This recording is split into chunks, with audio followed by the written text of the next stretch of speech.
This conference will now be recorded. अद्य गुरुवासरः अथवा बृहस्पतिवासरः कार्तिक कृष्ण दशमी दिनांक 10 डिसेंबर 2020 मानव निदान मधुकोष्ठिका पूर्व शंखं चक्रं जलौकान् चारुदोर्भिश्चतुर्भिः सूक्ष्मस्वच्छातिरुद्यां शुकपरिविलसन् मौलिमम्भोजनेत्रं कालाम्भोदोज्ज्वलाङ्गं कटितटविलसच्चारुपीताम्बराढ्यं वन्दे धन्वन्तरिं तं निखिलगदवनप्रौढदावाग्निलीलं प्रौढदावाग्निलीलम् ब्रह्मणो हि समारब्धाम् आत्रेयाद्येषु पूजिताम् अस्मदाचार्यपर्यन्तां वन्दे गुरुपरम्पराम् आयुर्वेदरतं वन्दे माधवाख्यं महागुरुम् आयुर्वेदामृतं सर्वं शिष्येभ्यो यः प्रदत्तवान् द्रष्टा ज्ञानी दृष्टकर्मा कृतकर्मा तथैव च अध्यापको श्रेष्ठो महान् संशोधकस्तथा गुणैरेतैः समुदितैः यत्कार्यं प्रतनोति सः समृद्ध्यर्थं हि कार्यस्य वयं प्रयतामहे सरस्वत्यै नमो यस्याः प्रसादात् पुण्यकर्मभिः बुद्धिदर्पणसङ्क्रान्तं जगदध्यक्षमीक्षते आत्रेयं प्रथमं वन्दे आयुर्वेदजगद्गुरुम् आयुर्वेदामृतं सर्वं गृहीत्वा हि सुरेश्वरात् अग्निवेशादिकेभ्यो यत्रेच्छत्नं सप्तमः प्रथमं तन्त्रकर्तारम् अग्निवेशं नमाम्यहम्।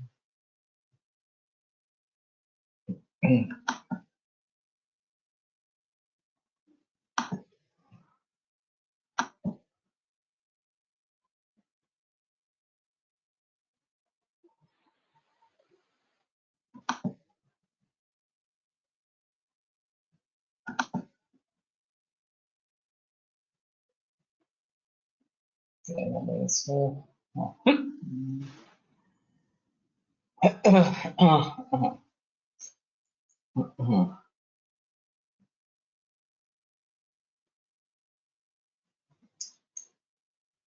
केवलं निदानात् नात्र केवलं निदानात् न व्याधिदहनं भवति इति पूर्वरूपादीनाम् उपादानम् इति वाक्यचन्द्रः। तो केवल निदान से व्याधि ज्ञान नहीं होता है और इसलिए पूर्व रूप वगैरह का भी ग्रहण करना चाहिए, ऐसा वाक्यचन्द्र का मत है। असति पूर्व रूपाभिधाने तत्रोक्तः क्रिया विशेषो न संयुज्यते।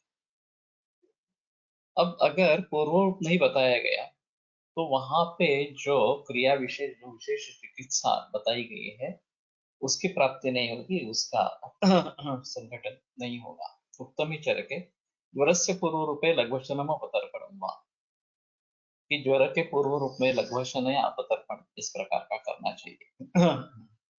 तो अगर पूर्व रूप ही मालूम नहीं है ज्वर का तो ये चिकित्सा विशेष जो वहां पे देनी है वो हम नहीं दे सकते हैं इस प्रकार से। तो तथा च सुश्रुते वातिक ज्वर पूर्व रूपे वृतपान, और सुश्रुत में वातिक ज्वर पूर्व रूप अगर है तो घृतपान देना है, तो ये भी एक अलग है। तथा असाध्यत्वम न उपलब्धियेत, हाँ, और उसी तरीके से असाध्यत्व का भी पता नहीं चलेगा, वो भी मालूम नहीं होगा। उक्तञ्च चरके पूर्वरूपाणि सर्वाणि जरोक्तानि अतिमात्रया यं विशन्ति विशत्येन मृत्युर्ज्वरपुरस्सरः, विशन्त्यनेन मृत्युर्ज्वरपुरस्सरः।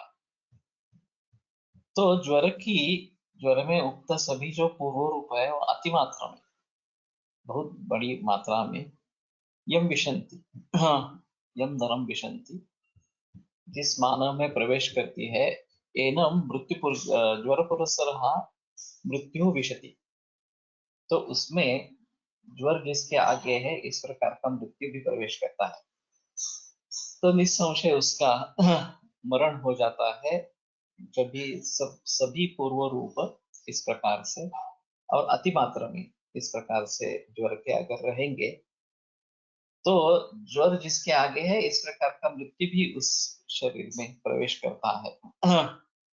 अन्यस्यापि च रोगस्य पूर्वरूपाणि यं नरं विशन्त्यनेन कल्पेन तस्यापि मरणं।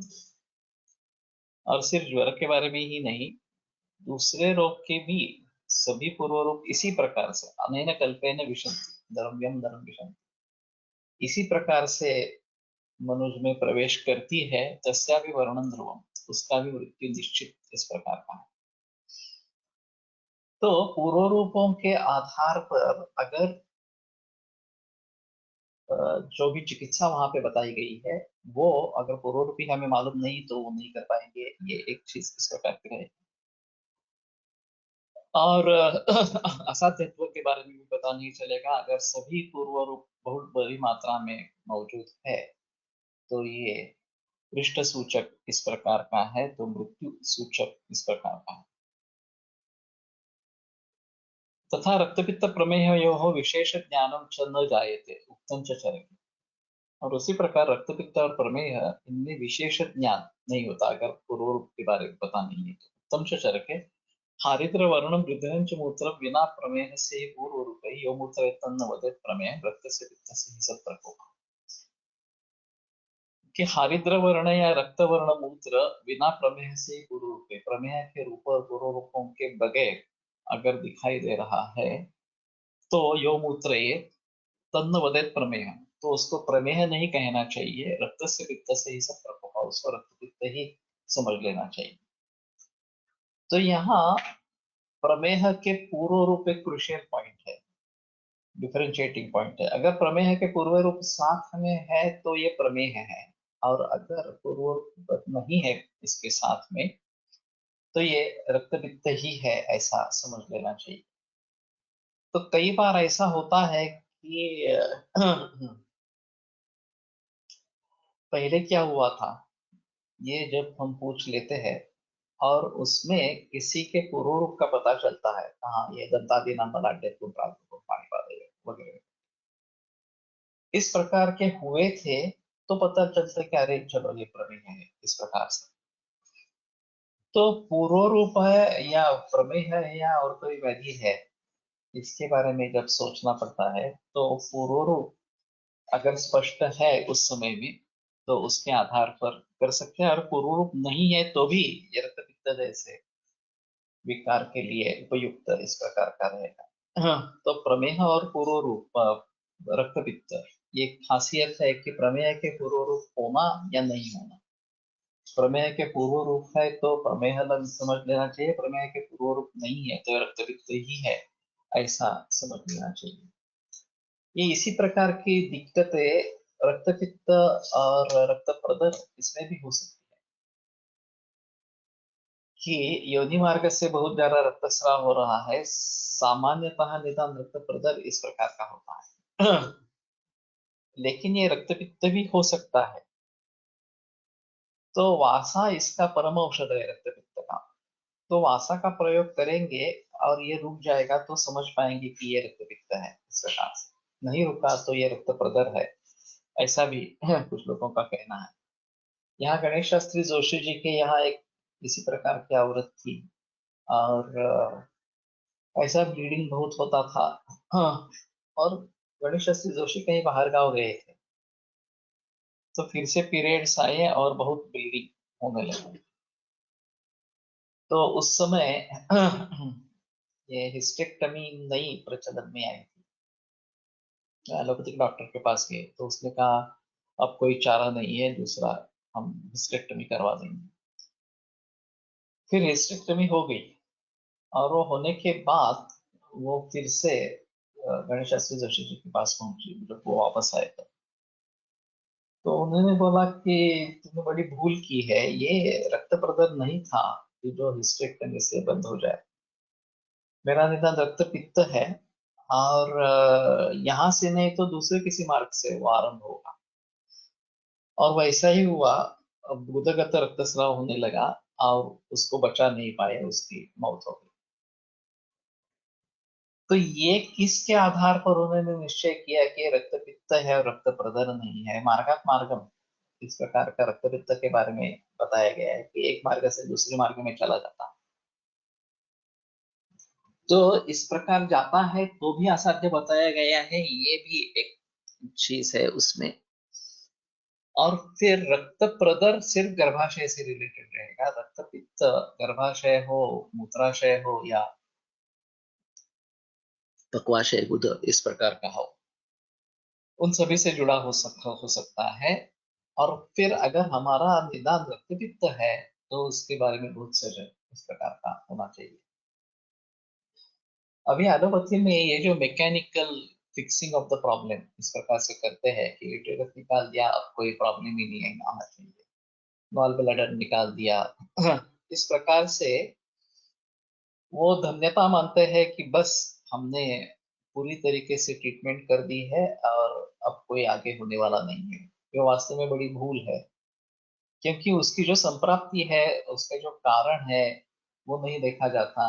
और फिर ये बड़ी दिक्कत आगे हो जाती है, दूसरे किसी फॉर्म में वो उभर आता है, कैसे जिससे किसी रोग के जरिए उभर आता है। ये जो जामनगर के वैद्य, वो बार बार एक कहानी सुना करते थे, बता करते थे कि अर्श था, श्रावी अर्श था, उसका ऑपरेशन हो गया, अच्छा ऑपरेशन हुआ, और फिर बाद में कामला हो गई, और वो कामला ठीक नहीं हो रही थी। तो 2 महीने तक वो भटकता रहा पेशेंट, बहुत जगह पे गया, फिर इनके पास आया। तो उन्होंने जब ये सुना कि ऑपरेशन हुआ था और उसके बाद में कामला हो गई, तो उन्होंने चरक के सूत्र के आधार पर अशुद्ध रक्त शरीर में रह गया और उसके जरिए कामला हो गई। उसमें जो दिस बताई गई है, अशुद्ध रक्त का धारण किया जाता है तो क्या क्या होता है, उसमें कामना भी है। तो वो संप्राप्ति भंग नहीं हुई है ऐसा मानकर उसको अर्शक उठा दिया, और अर्शक उठा से उसकी कामना ठीक हो गई। तो ये बार बार मैंने 3-4 बार उनसे ये केस सुनी है। तो ये बात ध्यान में रखनी है कि पहले क्या व्याधि हुए थे और उसकी संप्राप्ति का भंग हुआ या नहीं हुआ, इस प्रकार से अभी सिम्टोमेटिक रिलीफ के जरिए संप्राप्ति का भंग करने का कोई सवाल ही नहीं है एलोपैथी में। हाँ, सिर्फ सिम्टोमेटिक रिलीफ दे दिया, mechanical fixing of the problem कर दिया कि बस वो धन्य हो गए, पेशेंट भी धन्य हो गया, इस प्रकार की अभी स्थिति ज्यादा है। तो इसके बारे में हमें थोड़ा सा जो इस प्रकार का रहना पड़ेगा। असति रूपाभिधाने व्याधेः अशेषेण स्वरूपमेव न व्यवच्छिद्यते। अगर रूप नहीं बताए गए तो व्याधि का अशेष इस प्रकार का रूप ही नहीं पता चलता है, उसका व्यवच्छेद नहीं होता है। तो ये सबसे बड़ी अहम इस प्रकार की बात है कि अशेष विशेषण, कोई भी विशेष को छोड़े बगैर, सीपी शुक्ला सर का case, I think yes CP Shukla, मैं अभी नाम रिमेम्बर करने की कोशिश कर रहा था, लेकिन सीपी शुक्ला की केस है। तो अशेष विशेषण स्वरूप में वह न्याय। अभी फिलहाल परिस्थिति ऐसी हुई है कि रूप का पता ही नहीं है, रूप है ही नहीं, और बीमारियां हैं, डायग्नोसिस एलोपैथी में कर दिया है, और फिर उसके आधार पर कुछ चिकित्सा चलती रहती है, और कोई भी ये नहीं सोचता कि जिस व्याधि का रूप ही नहीं है उसको चिकित्सा कैसे दी जा सकती है। हाँ, इसमें 2-3 मुद्दे बहुत अहम इस प्रकार के हैं। हाँ, एक ऐसी स्थिति रहती है कि अभी पैथोलॉजिकल इन्वेस्टिगेशन और रेडियोलॉजिकल इन्वेस्टिगेशन इनका काफी बोलबाला है, और उसी के आधार पर निदान होता रहता है, और उसी के आधार पर कुछ चिकित्सा वगैरह दी जाती है। पहले जमाने में 30-40 बरस पहले क्लिनिकल डायग्नोसिस यही सबसे अहम था और उसी को मुख्य माना जाता था। मैंने सुना है काफी बुजुर्गों से कि अगर आपका क्लिनिकल डायग्नोसिस और पैथोलॉजिकल या रेडियोलॉजिकल डायग्नोसिस जुड़ता नहीं है, मिलता जुलता नहीं है, तो रिलाय ऑन क्लिनिकल डायग्नोसिस, इसमें मत बह जाओ, पैथोलॉजिकल या इस प्रकार के डायग्नोसिस में मत बह जाओ। राम भोसले की एक अजीब केस है। एक वॉइस रॉय की अ, ये भारिया या वाइफ उसको उरू में फ्रैक्चर था, ऐसा एक्सरे दिखा रहा। उस समय एक्सरे का टेक्निक बहुत नया था। और फिर इनको बुलाया गया वो फ्रैक्चर के लिए। तो उन्होंने हाथ से फील किया, एक्सरे देखा, हाथ से फील किया, एक्सरे किया, देखा। तो वॉइस रॉय देखता रहा। तो बोला व्हाट इज द प्रॉब्लम। तो राम बोस ने जवाब दिया कि X-ray shows that there is a fracture but my fingers say that there is no fracture. अब ये कितना बड़ा कॉन्फिडेंस है। ये एक ब्रिटिश वाइसरॉय है, ब्रिटिश सत्ता है, और उस समय में उसके पत्नी के बारे में इस प्रकार से विधान करना। तो वाइसरॉय ने पूछा, फिर आपका कहना क्या है, what is correct, my fingers. ये भी उनका बहुत कॉन्फिडेंट जवाब था कि मेरे हाथों का जो कहना है कि फ्रैक्चर नहीं है वही सही है, और वही सही निकला।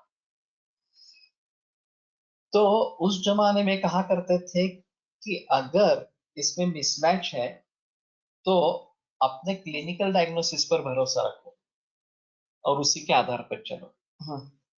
लेकिन जिस तरीके से इसमें स्टैंडर्डाइजेशन होता गया, इसमें और सूक्ष्माति सूक्ष्म भेद समझ में आने लगे, उसका ज्यादा श्रेय कैंसर को दिया जाता है कि कैंसर में सेल बायोलॉजी, कैंसर के जरिए सेल बायोलॉजी बहुत डेवलप हुई और प्राकृत सेल के बारे में काफी चीजें मालूम पड़ी इस प्रकार से।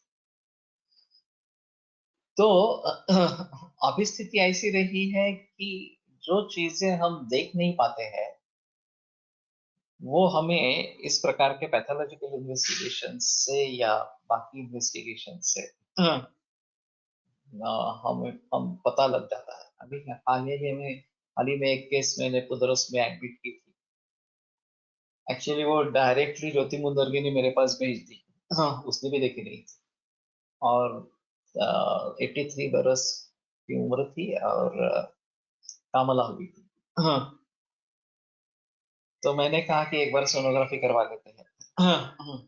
तो सोनोग्राफी करवाने पर पता चला कि बड़ा ट्यूमर है, लीजन है लीवर में। और मूल ट्यूमर पैंक्रियाज में है। तो फिर ये CA 19.9 टेस्ट करवाई तो पता चला कि CA 19.9 12,000 से आगे है। तो अभी ये एलोपैथी की दृष्टि से निदान निश्चित हो गया कि पैंक्रियाटिक हेड का कैंसर विथ लिवर मेटास्टेसिस इस प्रकार का है। कामला जो थी वो रुद्धपत कामला इस प्रकार के लक्षण थे। तो इस अवस्था में रुद्धपथ कामला है, कफ का अवरोध है, और ऐसा करके हम रुद्धपथ कामला की चिकित्सा चाहे आरोग्यवर्धिनी वगैरह इस प्रकार के दे दे तो फायदा होगा ही, ऐसा नहीं। कदाचित हो सकता है, कदाचित नहीं हो सकता है, क्योंकि कैंसर की संप्राप्ति अलग है। यहाँ मूल रूप कैंसर है और कामला उसका एक उपद्रव इस प्रकार का है। अब जब तक मूल रोग की चिकित्सा नहीं करेंगे तब तक कामला मिटने का चांस नहीं है। इसमें भी अभी एलोपैथी में बिलियरी बाईपास करते हैं। तो जो बाइल अटक रहा है उसको एक अलग मार्ग निकाल के देते हैं ताकि वो फिर से आंत्र में आने लगे और कामला उससे कम हो जाती है। तो ये mechanical fixing of the problem है, या उसमें स्टेंट डालते हैं। फिर मेटेलिक स्टेंट डालना ज्यादा अच्छा रहता है, लेकिन ये ज्यादातर किया जाता है गॉल ब्लैडर कैंसर के बारे में। यहाँ तो पैंक्रियाज में कैंसर था, लिवर में मेटास्टेसिस इस प्रकार का था।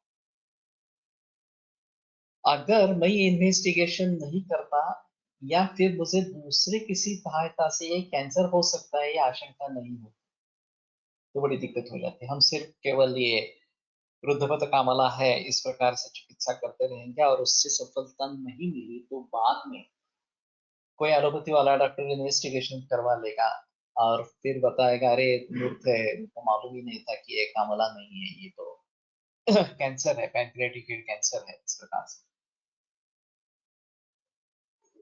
तो हमारे लिए अभी ये बड़ी जिम्मेदारी बन गई है कि केवल हमें आयुर्वेद की दृष्टि से डायग्नोसिस करना ये तो हमारा कर्तव्य है और उसी के आधार पर चिकित्सा होती रहेगी, ये तो है ही। लेकिन एलोपैथी में इसका निदान क्या हो सकता है, पॉसिबिलिटीज क्या क्या है, ये भी देखना जरूरी है। और उसके मुताबिक जो इन्वेस्टिगेशन हम सही समझे या फिर जो नॉन इन्वेजिव इस प्रकार के हो, वो तो कम से कम करने हैं। इस अवस्था में मैं नहीं बताता कि पैंक्रियाटिक हेड कैंसर को निश्चित करने के लिए बायोप्सी करे या लिवर बायोप्सी करे वगैरह वगैरह, ये तो बराबर नहीं है। लेकिन कम से कम सोनोग्राफी, और फिर ये निकला है तो सीटी स्कैन, और फिर अल्फा फेटोप्रोटीन या CA 19.9 वगैरह वगैरह इस प्रकार के जो इन्वेस्टिगेशंस है, हाँ, वो अगर हम करवा लेते हैं तो हम लोगों को बता सकते हैं कि ये देखो आयुर्वेद के हिसाब से ऐसा ऐसा है। आप एलोपैथी में जाना चाहते हैं या नहीं चाहते हैं सोच लो। इसमें ज्यादा से ज्यादा भाई बिलियरी बाईपास कर सकते हैं, केमोथेरेपी वगैरह का देने का कोई सवाल नहीं था, क्योंकि 83 इतना एज था, 83, तो ये काफी मुश्किल था उस प्रकार के केमोथेरेपी देने का। और बायोप्सी करवाने में भी कोई फायदा नहीं है, लेकिन इस अवस्था में लोग बायोप्सी करवाते हैं एलोपैथी डॉक्टर्स, और सिर्फ सिद्ध करते हैं हाँ ठीक है ये पैंक्रियाटिक कैंसर है। जब ये पता चला है कि CA 19.9 के जरिए पैंक्रियाटिक हेड का कैंसर है, तो ये करने की जरूरत नहीं है इस प्रकार से।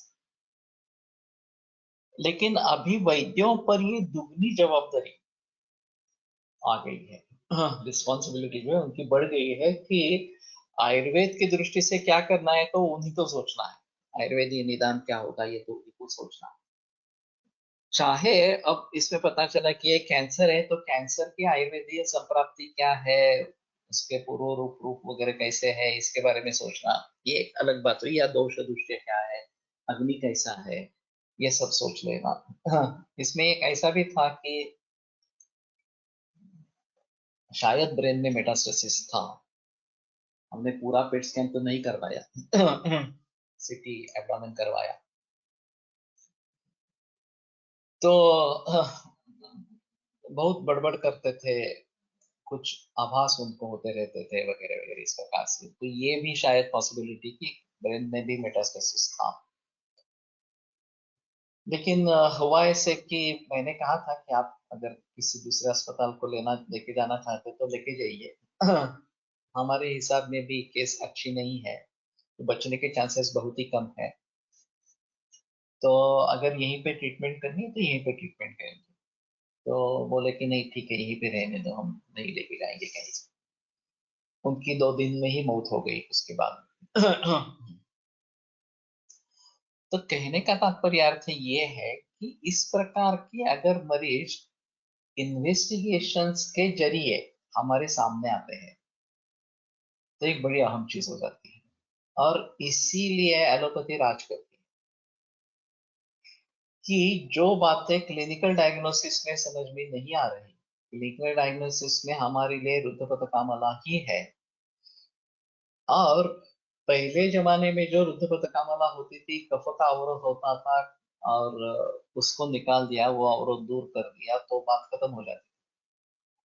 सिर्फ ऐसा है कि उम्र इतना है वगैरह वगैरह ये अलग बात रहेगी, लेकिन इसी प्रकार की स्थिति अगर 40-50 उम्र की किसी व्यक्ति में होती तो शायद रुद्रपथकामला का निदान करके उसके अनुसार कर लेते। लेकिन अभी ये स्थिति नहीं रही, अभी हमें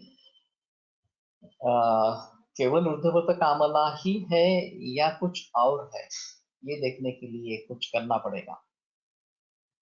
ऐसी स्थिति अब ये शायद हम समझ लेते हैं कि ऊर्ध्वगत नहीं है, इन्फेक्टिव हेपेटाइटिस इस प्रकार की है, कुछ HbSAg वगैरह पॉजिटिव है नहीं है। तो ये पॉजिटिव है नहीं है, ये होने के बावजूद भी ये ऑटोइम्यून डिसऑर्डर तो नहीं है, ये भी देखना पड़ता है। अभी दूसरे केस में हेपेटाइटिस बी सी दोनों निगेटिव है, फिर मैंने कहा कि एक बार ANA टेस्ट करवा लो, तो ANA पॉजिटिव आ गई। उसकी पहली हिस्ट्री जो है गर्भाशय का कैंसर था, एलोपैथी वाले डॉक्टर सोच रहे थे कि मेटास्टेसिस होगा, लेकिन मेटास्टेसिस में लिवर में सोनोग्राफी में कुछ भी नहीं आया है। तो इस प्रकार की अवस्था में तुम्हें कर सकता है, इस प्रकार की अवस्था में एलोपैथी के हिसाब से क्या डायग्नोसिस हो सकता है, ये भी समझ लेना है कि ये मेटास्टेसिस हुआ है गर्भाशय कैंसर का, उसकी भी उम्र ऐसी है, 80 उम्र है। और डॉक्टर ने कहा था कि पहले हम ये करेंगे, केमोथेरेपी करेंगे। मैंने उनसे कहा कि पहले एक काम करो, अगर कोई सर्जन तैयार है, कहीं दूसरी जगह स्प्रेड नहीं है, वहां तो पेट स्कैन हो गया था, तो पहले हिस्टेक्टोमी करवाइए और फिर वहां पे अगर कुछ दिखाई देता है लिम्फ नोड्स में वगैरह, तो उसके बारे में सोचेंगे। संयोग से कुछ भी नहीं था, सिर्फ गर्भाशय पर ही सीमित था। लेकिन फिर भी किस लिम्फ नोड में, कितनी लिम्फ नोड में अगर चला गया हो तो उसके बारे में पता नहीं चलता, ये तो है सही। फिर ये कामला क्यों हो गई, ये एक आम मुद्दा रहता है। और इस प्रकार के ऑटो इम्यून डिसऑर्डर्स इतने बढ़ रहे हैं अभी कि उसके बारे में कैसे करेंगे, ये एक बड़ी समस्या इस प्रकार की है। मैंने हाल ही में इन्फेक्टिव हेपेटाइटिस पर व्याख्यान दिया था मेरे ख्याल में पतंजलि के यहाँ हरिद्वार में दिया था। तो मेरे पास कुछ मरीज इस प्रकार के इन्फेक्टिव हेपेटाइटिस, लेकिन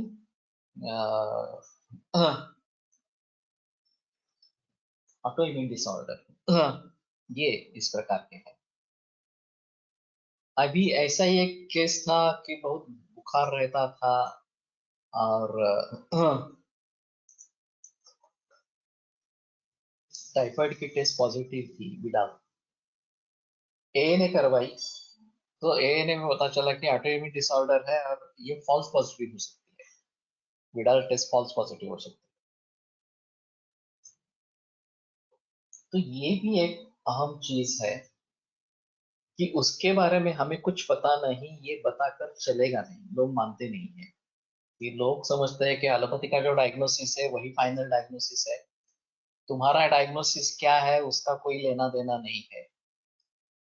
अगर तुम्हारे जो डायग्नोसिस है उसके अनुसार तुमने चिकित्सा दे दी और उसको सफलता मिल गई, तो वो धन्य समझते हैं, ठीक है, बहुत अच्छा है। हिस्टेक्टमी के बाद अभी ये मेरे ख्याल में 3 महीने हो गए कामला जो हुई।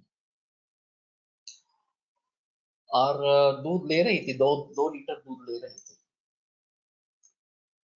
और बाकी अच्छी थी मरीज इस प्रकार से। तो अभी वहां के डॉक्टर ने, मैंने कहा कि इंदौर की केस है कि ये कामला तो दिख रही है, कामला बढ़ रही है, इस प्रकार से है, तो किसी लोकल डॉक्टर से एक बार जांच करवा लो। जैसे ही लोकल डॉक्टर के पास गए तो उन्होंने शुरू किया आयुर्वेद के जरिए हेपेटाइटिस हो गया इस प्रकार का, और उनको गुमराह करने की कोशिश की। तो ये भी अजीब माहौल है कि उनके हिसाब में क्या है, डायग्नोसिस करने की कोशिश भी नहीं करते। उनका सबसे पहला मुद्दा था कि ये शायद मेटास्टेसिस होगा, लेकिन सोनोग्राफी में कुछ आया नहीं है। और फिर आयुर्वेद की ट्रीटमेंट ले रहे थे, तो बस आयुर्वेद आयुर्वेद की दवाइयों से कामला हो गई, ऐसा बताना शुरू कर दिया। तो ये भी बड़ी अजीब स्थिति है।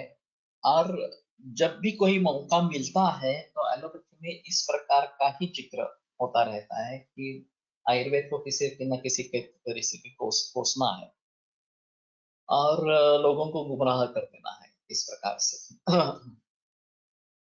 तो ये सिलसिला अभी ऐसा ही चलेगा।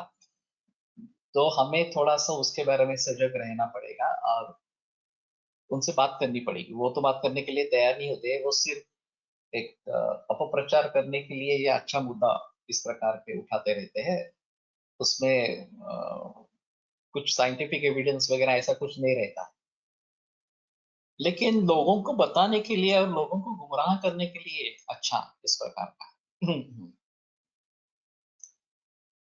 तो व्याधेः अशेषेण स्वरूपमेव न विवक्षिते। अगर रूप ही नहीं बताए गए तो स्वरूप ही मालूम नहीं पड़ता। ये सबसे अहम चीज है। अभी हाई शुगर लेवल है इसलिए डायबिटीज है, हाइपरटेंशन है, ब्लड प्रेशर ज्यादा हाई है तो इसलिए हाइपरटेंशन है। ये कितने लोग हैं, जबकि हम देखने के लिए जाते हैं, इंश्योरेंस के लिए इन्वेस्टिगेशंस की जाती है और उसमें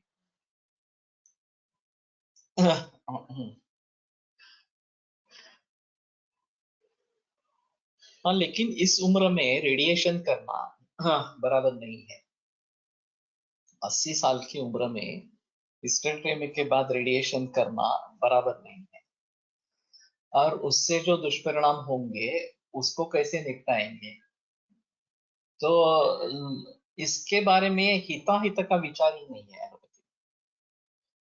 जो भी स्टैंडर्डाइज प्रोटोकॉल है वो देना है, मरीज का क्या हाल होता है उसके बारे में कोई सोचना ही नहीं है।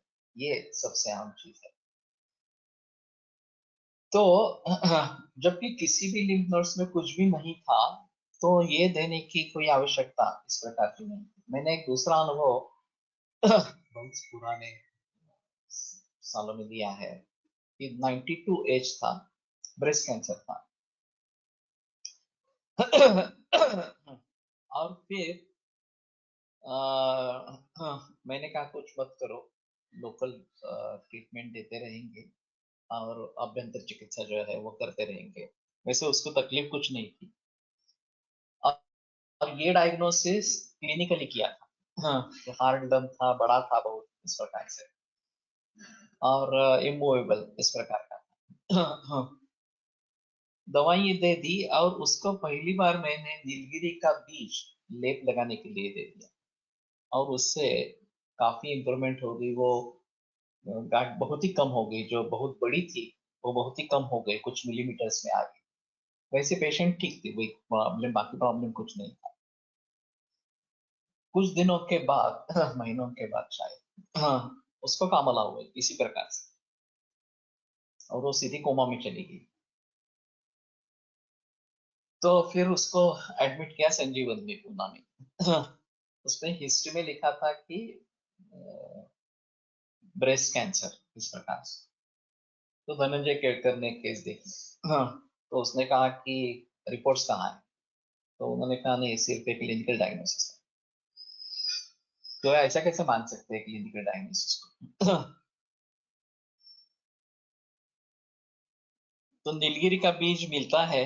मैंने उसके बाद में उसका प्रयोग नहीं किया, मैं भूल गया अभी इस बीच में। अभी फिर से उसका, हाँ, बीज बीज तो उसको बीज को घीस कर लगाते हैं तो ब्रेस्ट कैंसर में उपयोग हो सकता है, ऐसा है। उस केस में तो अच्छा हुआ था इस प्रकार से। फिर पेशेंट आईसीयू में थी, कोमा में थी, धनंजय केड़कर ने खुद जाकर देखा, अपने हाथ से ही देखा, बाकी कुछ नहीं किया। और फिर उसने बता दिया हाँ ये कैंसर ही है इस प्रकार से।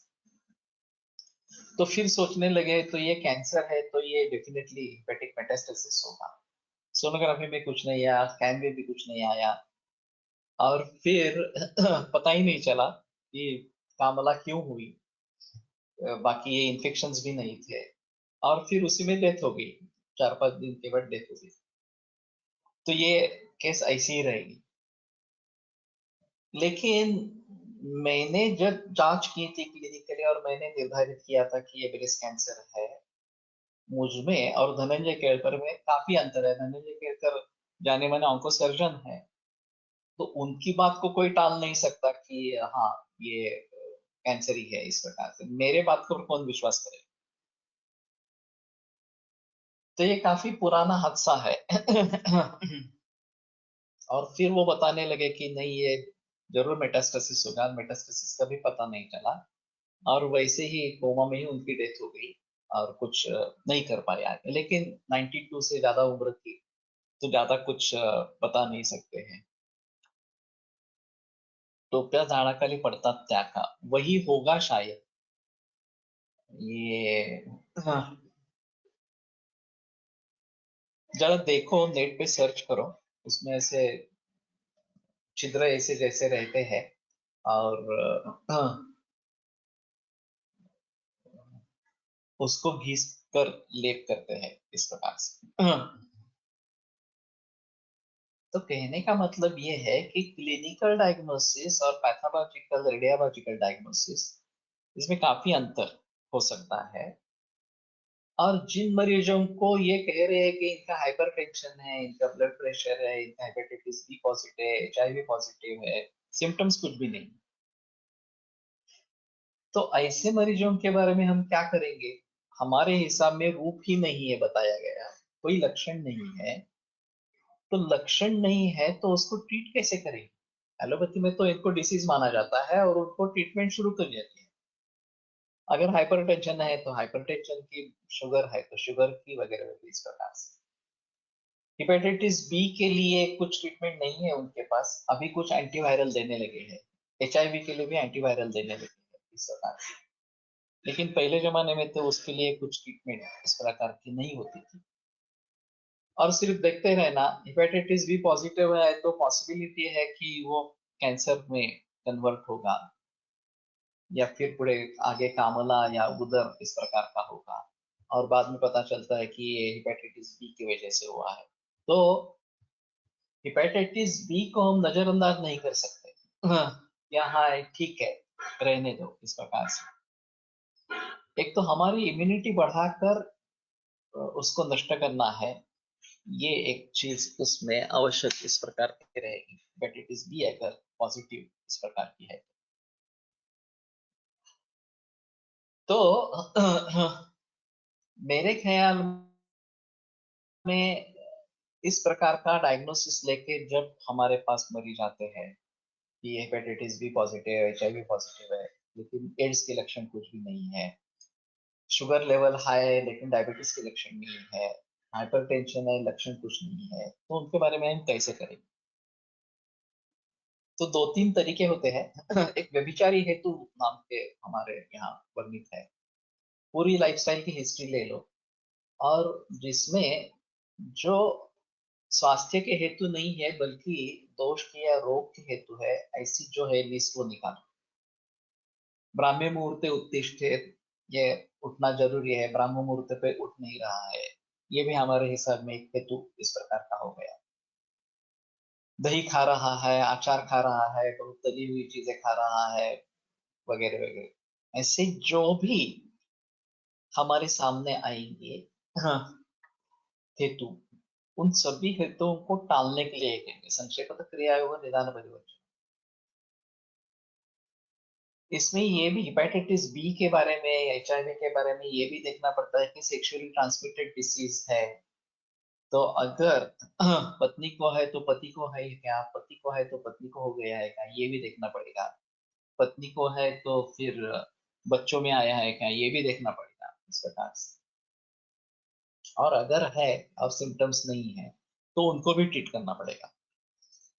ऐसा नहीं कह सकते कि अगर सब सिम्टम्स व्यक्त होंगे तो देखेंगे, सिम्टम्स व्यक्त होने के बाद प्रायः असाध्य अवस्था हो जाती है और फिर बचने के चांसेस नहीं रहते इस प्रकार की अवस्था। तो ये बात जरूर ध्यान में रखनी है कि इस प्रकार से इन्वेस्टिगेशंस के आधार पर जब होता है तो व्यभिचारी हेतु ढूंढो। व्याधिकरण असमर्थ इस प्रकार का है लेकिन हेतु है इस प्रकार का, तो उसको टालो। हेतु विपरीत चिकित्सा अगर पॉसिबल है तो दे। अगर विधि विरहित दही सेवन हो रहा है तो नाम बलून वगैरह वगैरह इस प्रकार के बारे में कुछ सोच सकते हैं, ट्रीटमेंट दे सकते हैं। दूसरी चीज, दोषों के आधार पर निदान करने की कोशिश करो कि दोषों के कुछ लक्षण है क्या, वगैरह वगैरह इस प्रकार से। तो उस दोष के लिए जो पर्याप्त चिकित्सा रहेगी उसके बारे में सोचो। अगर कारणों के आधार पर कुछ स्रोतस की दृष्टि अचिंता ये हेतु है इस प्रकार में,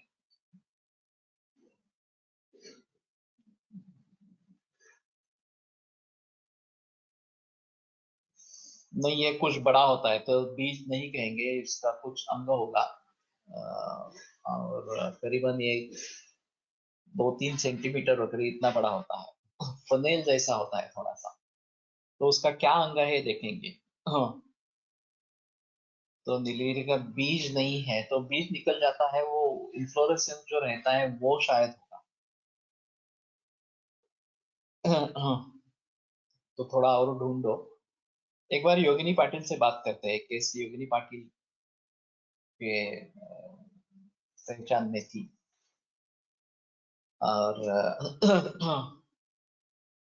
उसी ने जिक्र किया था ये नीलगिरी बीच का इस प्रकार का।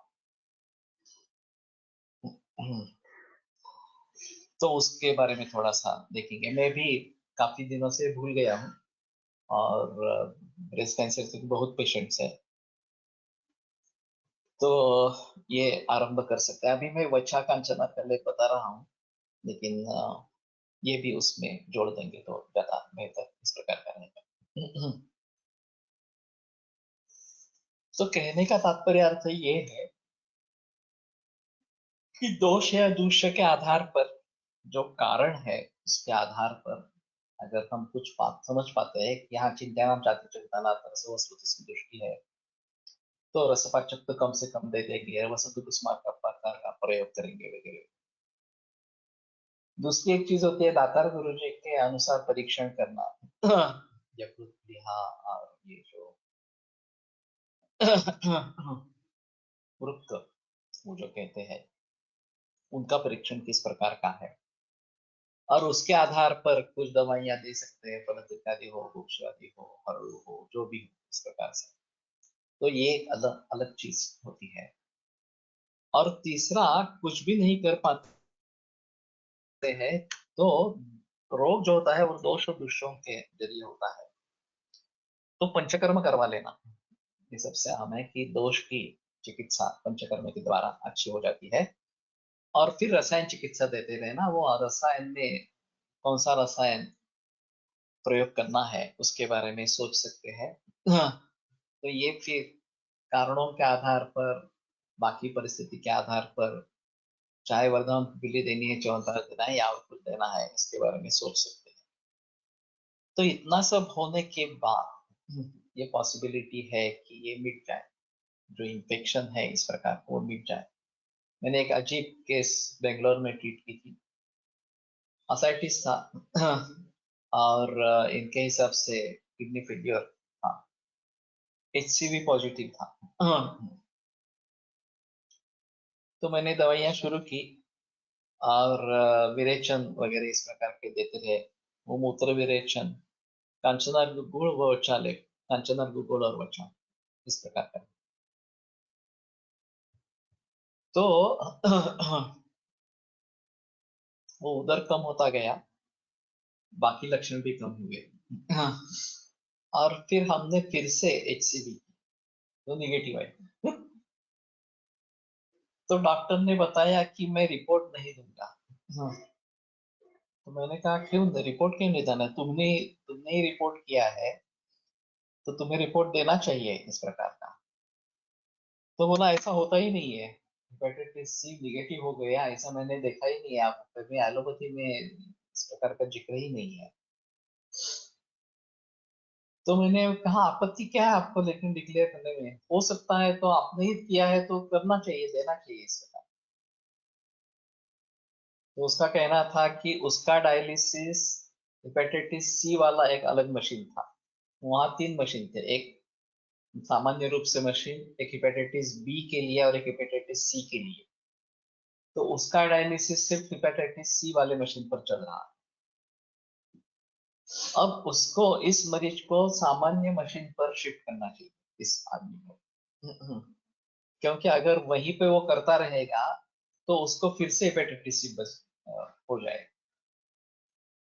और अगर सामान्य पर कर दिया और उसको हेपेटाइटिस सी पॉजिटिव है, गलती हुई है देखने में इस प्रकार से, तो बाकी लोगों को वो इन्फेक्ट करेगा।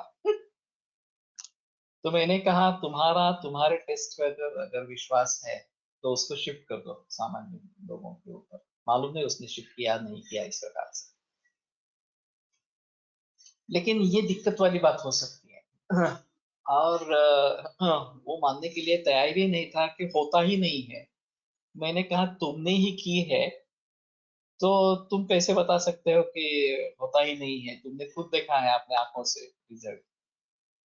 टणटणी घाणेरीचा फळं खाऊन स्तनातील व अन्य गाठी जातात, असे ग्रामीण भागात काही लोकांचा अनुभव आहे. घाणेरीचा फल खाऊन, ये तो थोड़े अच्छे लगते हैं, मधुर और अम्ल इस प्रकार के लगते हैं और मिलते हैं आसानी से। ये लेकिन भीतर चिकित्सा अंदर लेना है। अच्छी बात है। तो तुमने कभी प्रयोग किया है क्या? बेटर ऑप्शन की करके देखेंगे इस प्रकार से।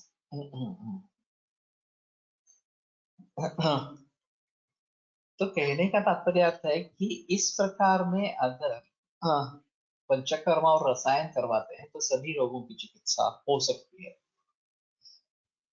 तो इस प्रकार के जो भी रोग है जिनमें कोई भी रूप नहीं है, सिम्टम्स कुछ भी नहीं है। अभी ये कोविड-19 की सिचुएशन में भी इसी प्रकार का माहौल था। 81% केसेस में कुछ भी सिम्टम्स नहीं है, सिर्फ ये कोविड-19 पॉजिटिव दिखाई दिया, तो फिर उसको लेबल कर दिया कि ये मरीज है इस प्रकार से। ये समझ सकते हैं कि उसको आइसोलेट किया, ताकि उससे इंस्पेक्शन फैल न जाए, और इसलिए इसको काउंट करना चाहिए। लेकिन इस काउंटिंग में भी स्तर होने चाहिए। Positive with no symptoms, positive with mild symptoms and positive with severe symptoms. जो सीवियर सिम्टम्स है उन्हीं को गिनना है, बाकी को गिनना नहीं है। सिर्फ गिनती हो जाएगी, लेकिन बस मन में रखना है कि हाँ 81% में सिम्टम्स कुछ भी नहीं है इस प्रकार से।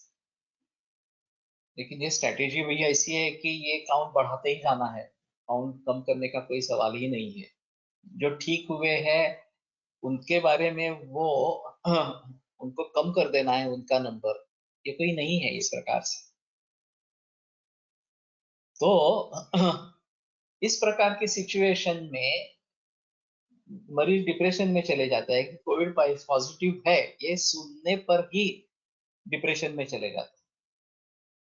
और फिर घर में रहने की सुविधा नहीं है, आइसोलेशन नहीं हो सकता, तो कंपलसरी वहां किसी सेंटर में जाकर एडमिट होना पड़ेगा। और फिर वहां का माहौल ये एक और अजब चिंता का विषय इस प्रकार का। तो इस प्रकार के एपिडेमिक में आगे चलकर क्या सोचना है इसके बारे में, ये जो अभी अनुभव मिले हैं उसके आधार पर कुछ रणनीति तय होनी चाहिए। और वो हमारे बनने कहने पर वो कुछ नहीं बनेगी, वो एलोपैथी आईसीएमआर के द्वारा ही बनेगी। हम हमारा कोई सुझाव वो एक्सेप्ट नहीं करेंगे इस प्रकार से। और इसमें फार्मेसी का भी बहुत बहुत बड़ा रोल है। वैक्सीनेशन के बारे में प्रचार प्रसार करना है, और वही एक तरीका है जिससे पैसे कमा सकते हैं वैक्सीनेशन के लिए, और लोग भी उसके लिए तैयार है। तो ये सब अजीब चीजें हैं कि रूप कुछ भी नहीं है, और केवल पैथोलॉजिकल डायग्नोसिस है। कोविड-19 पॉजिटिव है, हेपेटाइटिस बी पॉजिटिव है, एचआईवी पॉजिटिव है, वगैरह वगैरह इस प्रकार से बात। और वही सिलसिला पैथोलॉजिकल इन्वेस्टिगेशंस या दूसरे रेडियोलॉजिकल इन्वेस्टिगेशंस वगैरह वगैरह में होता रहता है। कि ऐसी ऐसी चीज है। तो मैं मानता हूँ कि उसके साथ में सिम्टम्स है तो आसान है हमारे लिए, और हमारा कुछ निदान बन सकता है। अगर सिम्टम्स कुछ भी नहीं है तो कैसे करेंगे, उसका निदान क्या करेंगे और उसको चिकित्सा क्या करेंगे? बाइल स्टोन्स ये भी ऐसी ही समस्या है कि एक आध बार कभी ऐसा होता है कि पेन हुआ और इसलिए सोनोग्राफी हुई तो पता चला कि गॉल स्टोन्स बहुत है और वेरिएबल साइजेस है, और ये बता देते हैं कि नहीं ये तो गॉल ब्लैडर निकाल दो। बस यही ट्रीटमेंट है। इस प्रकार के कारणों का तो कुछ ढूंढना ये सवाल ही नहीं है। और बहुत सारे मरीज ऐसे होते हैं कि जिनको कुछ भी सिम्टम नहीं होते, दूसरी किसी चीज के लिए सोनोग्राफी की गई, उसमें पता चल गया कि गॉलस्टोन्स है। अभी गॉलस्टोन्स है तो ठीक है, उसको निकाल देना है। यही रीति एलोपैथी में अपनाई जाती है। तो ये अजीब अजीब चक्कर है। तो मैं बताते रहता हूँ, तुम्हें अगर सिम्टम्स नहीं है और अगर है भी और मेडिसिन से मैनेज हो रहे हैं तो कुछ मत करो। अगर बड़े हैं पत्थर, 6-7 मिलीमीटर से ऊपर है, तो वो फूटने के चांसेस रहते हैं और उसका स्लज हो जाना भी पॉसिबल है और वो निकल जा सकता है। लेकिन 4-5 मिलीमीटर के गॉलस्टोन फूटते भी नहीं है, कुछ भी नहीं होता उनके बारे में। और वो ऑब्स्ट्रक्शन भी जनरली नहीं करेंगे, ये एक खासियत रहेगी उसमें। अब सिर्फ ये बताते रहते हैं कि कोलेसिस्टाइटिस होने का खतरा है, और फिर क्या करेंगे। और दूसरी चीज, अगर गर्भिणी अवस्था है तो उस गर्भिणी अवस्था में ये गॉलस्टोन्स पॉजिटिव इस प्रकार के हैं, तो कैसे करेंगे वगैरह वगैरह। या गर्भिणी होने के चांसेस है तो भी पहले ही गॉल ब्लैडर निकाल दो, ताकि प्रेगनेंसी में प्रॉब्लम नहीं आए। तो ये जो मैकेनिकल फिक्सिंग ऑफ प्रॉब्लम है एलोपैथी में अभी, हाँ, वो डॉक्टर्स के मन में बस गया है, तो उससे पैसा कमा सकते हैं और लोगों को भी घबरा सकते हैं। देखो ऐसा है तो ये नहीं, बेटर है ऑपरेट करवा लेना, ये आयुर्वेद के जिम्मेल में मत जाओ वगैरह इस प्रकार। एका रुग्णाचे सांगितले होते, त्याने स्वस्थ प्रोस्टेटसाठी घेतला होता, त्याला फायदा झाला होता. त्याच्या माहितीतील एक स्त्री रुग्णालाही स्तनग्रंथीमध्ये फायदा झाल्याचे सांगितले होते. दक्षिण भारतात हे वापरात आहे असे मग एकदा व्हॉट्सअप वरील वाचले होते, वरही वाचले होते। तो ठीक है, ये बीज इकट्ठा करेंगे। अभी मालूम नहीं ये ताजा खाना है या शुष्क भी खा सकते हैं, इसके बारे में थोड़ा देखना पड़ेगा। और ये आसानी से मिलता है, वास्तव में बहुत ज्यादा मात्रा में उपलब्ध होता है। तो ये दिक्कत वाली बात नहीं है कि ये पाना इस प्रकार से। और सभी लोग इसी प्रकार से अपने अपने अनुभव शेयर करें। मैं तो अपने अनुभव शेयर करता रहता हूँ, पुलिटकर जी के, पंचेरी जी के भी अनुभव शेयर करता रहता हूँ। लेकिन सभी लोग जिनको कुछ पता है, जिनको कुछ अनुभव है, वो भी इस प्रकार से अनुभव शेयर करते रहेंगे, तो ज्ञान बटाने से बढ़ता है, कम नहीं होता। तो ये बात ध्यान में रखनी चाहिए इस प्रकार से। तो व्याधे अशेषेण स्वरूपमेव न ज्ञायते, स्वरूपमेव न व्यवच्छिद्यते। तो ये सबसे अहम चीज है कि अगर रूप नहीं है, लक्षण ही नहीं है, तो उसको रोग कहेंगे या नहीं कहेंगे, ये सबसे अहम होता है। एलोपैथी ने तो उसको रोग में डाल दिया। हमारे हिसाब में वो उसको रोग में गिने, या आगे उभर आने वाला इस प्रकार का रोग हो सकता है, इस प्रकार से सोचकर वो निगेटिव कैसे हो, इसके बारे में प्रयास करें। तो मैं समझता हूँ कि ये दूसरा रास्ता ज्यादा बेहतर है, कि हम उसकी गंभीरता को समझे। हेपेटाइटिस भी पॉजिटिव है, और जब तक वो निगेटिव नहीं होगा तब तक हमें इसके बारे में सोचना है कि हाँ, ये पॉसिबिलिटी है कि आगे जाकर उसका कैंसर बन सकता है। तो उसको कुछ ना कुछ चिकित्सा देना जरूरी इस प्रकार का है। इसमें आफत ये है कि कितने दिनों में, महीनों में, वर्षों में ये निगेटिव होगा, ये नहीं बता सकते। तो जब तक निगेटिव नहीं होता तब तक इन्वेस्टिगेशंस करते रहना, उसमें करीबन 3-4 बरस भी लग सकते हैं, कदाचित 6-8 महीने में भी हो जाए। एक इसी प्रकार का एक HCV का पेशेंट लंदन में था, उसका 6 महीने में ठीक हो गया इस प्रकार से। एक पित्ताश्मरी के रोगी को तालीम खाना बीज का पानी या क्षार दिया, अच्छा परिणाम।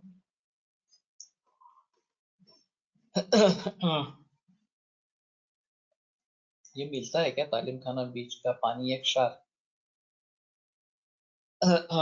वैसे कल्याण का क्षार में प्रयोग करता हूँ और भूनिम्बादी चूर्ण इस्तेमाल करता हूँ, तो उसके काफी अच्छे रिजल्ट्स आते हैं। अम्लपित्त निदान करके चिकित्सा देंगे तो भी काम होता है, ज्यादा और कुछ करने की जरूरत नहीं होती है, लेकिन एक्यूट अवस्था में ताम्र भस्म बहुत अच्छा काम करता है।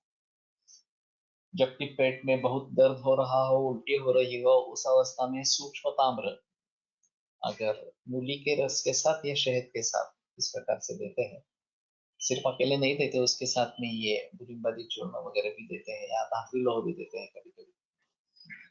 तो मैंने इसके काफी एक्यूट केसेस हैंडल किए हैं और वो सभी अच्छी तरीके से हैंडल होते हैं। ऐसा नहीं है कि कोलेसिस्टाइटिस का पेशेंट एलोपैथी में भेजना पड़ा, इस प्रकार की अवस्था ज्यादातर नहीं आई है इस प्रकार से। एक ही मेरे ख्याल में मरीज था जिसको ताराचंद में एडमिट किया था इस प्रकार से, लेकिन बाकी सभी इसी से ठीक हो गए। जी, बीज को जलाकर भस्म बनाकर पानी में डाला, फिर धार कर पिलाया। ओके। ब्लड ट्रान्सफ्यूजन में हेपॅटायटिस बी पॉझिटिव्ह झालेल्या रुग्णाचा कसा विचार करावा? अभी ये ऐसा ही सोचना है कि हेपेटाइटिस बी पॉजिटिव है, बाकी ब्लड ट्रांसफ्यूजन से हुआ है या सेक्सुअल इंटरकोर्स से हुआ है, उसका कोई मतलब ज्यादा रहता नहीं है। तो हेपेटाइटिस बी पॉजिटिव ऐसा ही समझकर करना है, वो नेगेटिव होने के लिए। जैसे मैंने बताया कि हेपेटाइटिस बी के बारे में थोड़ा ये फिलेंथोस्टेरोडी या बुम्यामलकी ये प्रयोग हो सकता है, जिसके बारे में बहस इन विट्रो स्टडी हुआ है।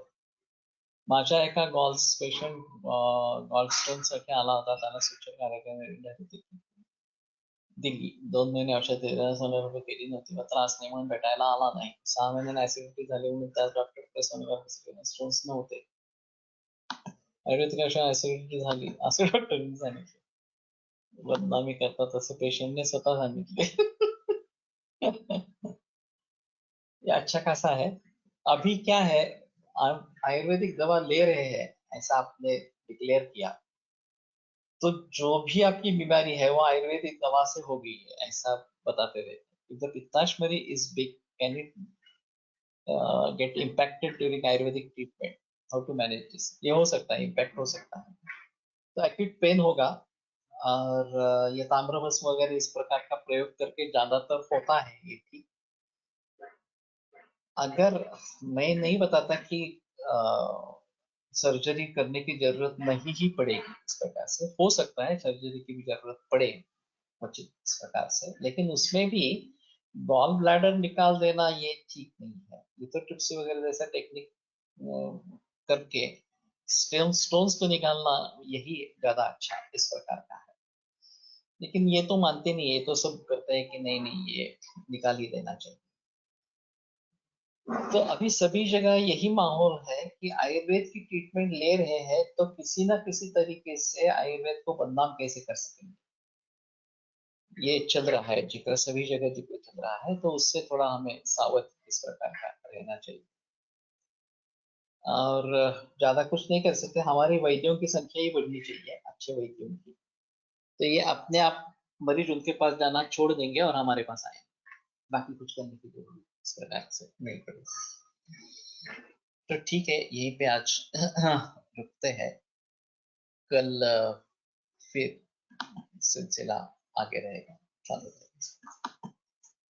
आयुर्वेद प्रकांडो निगदित इह हि शल्यतंत्र प्रधानः, शिष्येभ्यः शाश्वतोऽयं निखिलजनकृपा व्याप्तचित्तेन येन। आयुर्वेदस्य वाञ्छन् पुनरपि भुवने तां च सुष्ठु प्रतिष्ठां, श्रेष्ठं धन्वन्तरिं तं प्रणमति च सदा वैद्यवर्गो हि नूनम्, वैद्यवर्गो हि नूनम्। विरम्यते व्याख्यानव्यापारः। श्वः पुनरपि विदुषामः।